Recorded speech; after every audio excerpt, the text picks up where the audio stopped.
নমস্কার, দেখছেন কলকাতা টিভি। আপনাদের সঙ্গে আমি ঋষিকেশ। শুরু করছি সংবাদ সারাদিন। শুরুতেই যে খবরের দিকে নজর রাখবো, আরিয়াদহে ভাইরাল ভিডিও কাণ্ডে জালে 4 আগ্নেয়াস্ত্র প্রশিক্ষণের ভাইরাল ভিডিও সেটি দেখানো হয়েছিল। তারপরে দেখা যাচ্ছে বিভিন্ন সংবাদ মাধ্যমে দেখানোর পরেই কিন্তু পুলিশ তৎপর হয় এবং এই ঘটনায় গ্রেপ্তার করা হয়েছে দুজনকে। ধৃতরা তন্ময় ধর ওরফে বাপ্পা এবং অভিষেক চ্যাটার্জি। মারধরের ভিডিওর ঘটনায় গ্রেপ্তার সুমন ও ছোট্টু। প্রতিনিধি জয়ন্ত মজুমদার রয়েছেন আমার সঙ্গে টেলিফোনে। জয়ন্ত, এই যে 4 জনকে গ্রেপ্তার করা হলো, সংবাদ মাধ্যমে ভিডিও প্রকাশ্যে আসার পরেই কিন্তু এই গ্রেপ্তার, পুলিশ কি বলছে, এদেরকে কোথা থেকে গ্রেপ্তার করা হলো?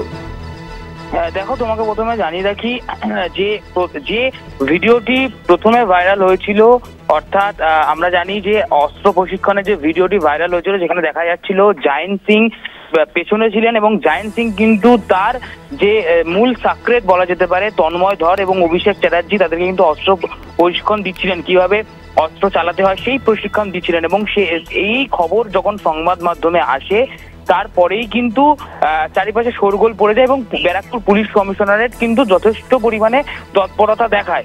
কিন্তু আর এই তৎপরতা দেখানোর পরে যেটা পুলিশ সূত্রের খবর, আরিয়াদহ হাসপাতাল মোড় থেকে কিন্তু এই তন্ময় ধর এবং অভিষেক চ্যাটার্জি সেটাকে কিন্তু গ্রেফতার করা হয়। এবং অপরদিকে আরেকটি ভিডিও ভাইরাল হয়েছিল ঋষিকেশ দা, সেটা তুমি জানো যে একটি তালতলা ক্লাব স্পোর্টিং ক্লাবের ভেতরে একজনকে দেখা যাচ্ছিল বেধড়ক উইকেট দিয়ে মারধর করা হচ্ছিল, সেরকম ভিডিও কিন্তু ভাইরাল হয়েছিল। এবং তার সেই ভিডিও প্রকাশ্যে আসার পরে কিন্তু ব্যারাকপুর পুলিশ কমিশনারেট তৎপর হয় এবং তিনি কিন্তু পরিষ্কার জানিয়ে দেন যে যারা এই ঘটনার সঙ্গে যুক্ত, যারা মারধর করছিল, তাদেরকে কিন্তু গ্রেফতার করা হবে এবং তাদের এগেনস্টে কিন্তু আইনগত ব্যবস্থাপনা নেওয়া হবে। এবং সেই পরিপ্রেক্ষিতে কিন্তু সুমন এবং ছোট্টু, এই দুজনকে কিন্তু ব্যারাকপুর পুলিশ কমিশনারেট কিন্তু গ্রেফতার করেছে। এবং তার পাশাপাশি জানিয়ে রাখি যে ওই ভিডিওতে আরো যারা ছিল, অর্থাৎ জঙ্গা, রাহুল এবং জায়েন্ট সিং ইতিমধ্যেই কিন্তু গ্রেফতার রয়েছে। অর্থাৎ সুমন এবং ছোট্টুকে কিন্তু পুলিশ কিন্তু গ্রেফতার করেছে গোপন সূত্রের খবর পেয়ে। গতকালকে রাত্রিবেলা কিন্তু পুলিশ আরিয়াদহর একটি অঞ্চল থেকে কিন্তু এই দুজন যুবককে কিন্তু গ্রেফতার করে বলে জানা যাচ্ছে। ধন্যবাদ জয়ন্ত। কথা বলছিলাম প্রতিনিধি জয়ন্ত মজুমদারের সঙ্গে। আরিয়াদহের এই ঘটনাতে ইতিমধ্যে 4 জনকে গ্রেপ্তার করা হচ্ছে। আগ্নেয়াস্ত্র প্রশিক্ষণের ভাইরাল ভিডিও, গ্রেপ্তার 2, ধৃত তন্ময় ধর ওরফে বাপ্পা এবং অভিষেক চ্যাটার্জি। মারধরের ভিডিওর ঘটনায় গ্রেপ্তার সুমন ও ছোট্টু। ব্যারাকপুর থেকে সরাসরি রয়েছেন আমাদের প্রতিনিধি শুভজিৎ সিং। শুভজিৎ, এই যে ঘটনা সোশ্যাল মিডিয়ায় ভাইরাল হয়, বিভিন্ন সংবাদ মাধ্যমে দেখানো হয়, আমরাও সেই ভিডিও দেখাই, তারপরে পুলিশ নড়েচড়ে বসেছে এবং গ্রেপ্তারও করলো। এতদিন পুলিশের কাছে কি তাহলে কোনো খবরই ছিল না? দেখো ঋষিকেশ দা, তোমাকে প্রথমেই বলে রাখি, এই ঘটনা দীর্ঘদিন ধরে ঘটার পরে কিন্তু পুলিশের তরফে কোনো নড়চড় হয়নি। পুলিশের দাবি তাদের কাছে কোনো খবরই ছিল না। এলাকায় রীতিমতো এই তালতলা স্পোর্টিং ক্লাবের যারা কর্মকর্তা, অর্থাৎ জায়েন্ট সিং এবং তার অনুগামীরা, তার যে টিম, জায়েন্ট সিং এর যে টিম, তারা কিন্তু রীতিমতো তাণ্ডব চালাতো। এই ঘটনার পরেই কিন্তু এই যে কিছুদিন আগে যে জায়েন্ট সিং গ্রেপ্তার হয়, তারপরেই কিন্তু সোশ্যাল মিডিয়ায় ভিডিও প্রকাশ, এবং সেই ভিডিও প্রকাশ পরে কিন্তু তৎপর পুলিশের তরফ থেকে পরিষ্কার যে টুইট করে জানানো হয়, এক্স হ্যান্ডেলে জানানো হয় যে এই ঘটনা, এই যে ভিডিও প্রকাশিত হয়েছে, এই ভিডিও অনেক পুরনো ভিডিও আমরা পেয়েছি, আমরা সুমোটো মামলা করেছি।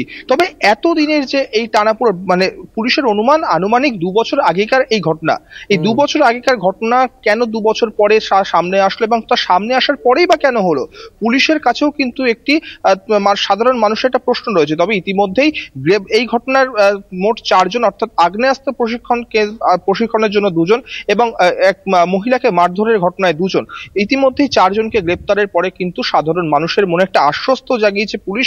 যদি এরকম কোনো ঘটনা ঘটে, তাহলে পুলিশ কিন্তু 24 ঘন্টার মধ্যে তার অ্যাকশন নেবে এবং রীতিমতো জায়েন্ট সিং যদি প্রমাণিত হয় যে অন্যায়কে 24 ঘন্টার মধ্যে করা হয়নি। নিচ্ছে কোথায়? ভিডিও ভাইরাল হচ্ছে, তাও প্রায় 2 বছর আগেকার ঘটনা। সেই ভিডিও ভাইরাল হয়েছে, তারপর পুলিশ অ্যাকশন নিল এবং গ্রেপ্তার করলো। এখানেই তো বিরোধী রাজনৈতিক দলগুলোর প্রশ্ন যে তাহলে পুলিশ করছেটা কি?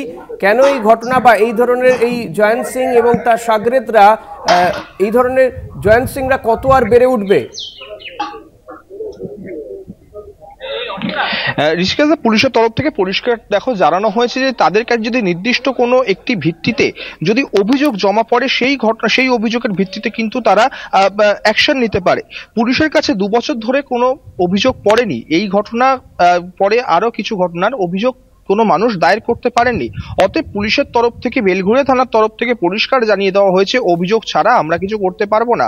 পুলিশের কাছে, হ্যাঁ তুমি এটা বলতে পারো যে পুলিশের কাছে একটি নির্দিষ্ট সোর্স থাকে, যে সোর্সের মারফত তারা খবর পেতে পারতো, কিন্তু পুলিশেরও একটা গাফিলতির জায়গা এখানে পরিষ্কার দেখা যাচ্ছে। পুলিশ সোর্স দিয়ে হয়তো খবর নিতে পারতো যে এই তালতলা স্পোর্টিং ক্লাব 2 বছর ধরে একটা দুটো ঘটনা নয়, একাধিক ঘটনা এই তালতলা স্পোর্টিং ক্লাবের বিরুদ্ধে কিন্তু সরব হচ্ছে। আস্তে আস্তে সেই ঘটনাগুলো বেরিয়ে আসতে, তবে পুলিশের যদি একটু সক্রিয়তা থাকতো হয়তো পুলিশ অনেক আগেই তাদেরকে, জয়ন্ত সিং এবং তার সাকরেদদের কিন্তু আগেই গ্রেপ্তার করতে পারত।